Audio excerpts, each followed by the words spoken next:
ഇവർ എന്നും ഭദ്രകാളിയെ ഭജിച്ചാൽ അമ്മ മുന്നിലെത്തും, ക്ഷിപ്രഫലം ഉറപ്പ്. ദുഃഖനാശിനിയായ ദുർഗാ ഭഗവതിക്ക് മഹാകാളി, മഹാലക്ഷ്മി, മഹാസരസ്വതി എന്നിങ്ങനെ 3 ഭാവങ്ങളുണ്ട്. കാഴ്ചയിൽ ഭയങ്കരിയായ കാളി ഒരു ശിശുവിന്റെ നേരിയ കരച്ചിൽ മതി, പിന്നെ സഹാനുഭൂതിയുടെ അക്ഷയപാത്രമായ പാവം അമ്മയായി മാറും. അറിഞ്ഞോ അറിയാതെയോ മക്കൾക്ക് പറ്റുന്ന തെറ്റുകൾക്ക് പരിഹാരം കാണുന്ന അമ്മ എപ്പോഴും തന്റെ സന്തതികളെ നേർവഴിക്ക് നയിപ്പിക്കും.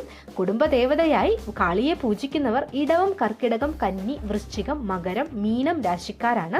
ചൊവ്വാദശയിലുള്ള അശ്വതി, കാർത്തിക, ഉത്രം, ഉത്രാടം, മകം, മൂലം, പൂയം, അനിഴം, ഉത്രട്ടാതി, ഭരണി, പുണർദം, ആയില്യം, പൂരം, വിശാഖം, തൃക്കേട്ട, പൂരാടം, പൂരൂരുട്ടാതി, രേവതി നക്ഷത്രങ്ങളിൽ ജനിച്ചവരും കൂടാതെ പതിവായി ഭദ്രകാളിയെ ആരാധിക്കുന്നവർക്കും കാളീപ്രീതി ക്ഷിപ്രഫലം നൽകുന്നതാണ്. പെട്ടെന്നുള്ള ഫലസിദ്ധിക്ക് രാവിലെയും വൈകിട്ടും കാളിയുടെ പ്രാർത്ഥനാ മന്ത്രങ്ങൾ ജപിക്കാവുന്നതാണ്.